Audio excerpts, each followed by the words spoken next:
Hey guys, welcome to Drew Tutorial. If you are new here, special welcome. In this video, I will show you how to download the brother DCP L2520D printer driver in Windows. So the first thing that we are going to do is to first open our browser.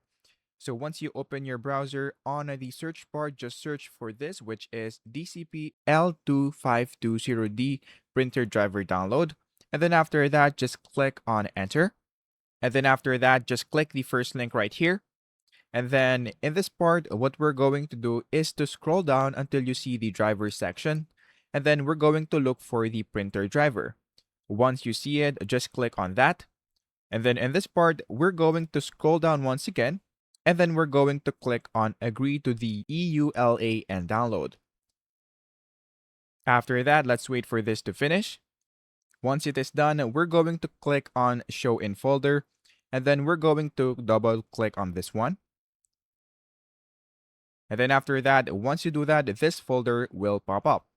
So what we're going to do next is to go into our search bar and then search for printer and scanners, which is right here, and then click on open.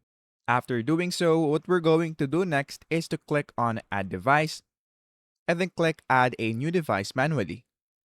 After that, in this part, we're going to click on add a local printer and then click on next. And then for this part, make sure that you choose existing port. And then in this part, look for any USB port right here. So if you see a USB port, make sure that you click that. However, in my case, I don't have that. So I'm just going to use null as an example. So once you click that, we're going to click on next. And then in this part, we're going to click on have disk. After that, we're going to click on browse, and then we're going to look for the folder, which is right here, that we have previously extracted. So open that, and then in this part, you will see this. So we're going to click on this one, which is this file. And then after that, just click on OK. And then in this part, all you have to do is to look for your printer. So we're going to scroll down right here.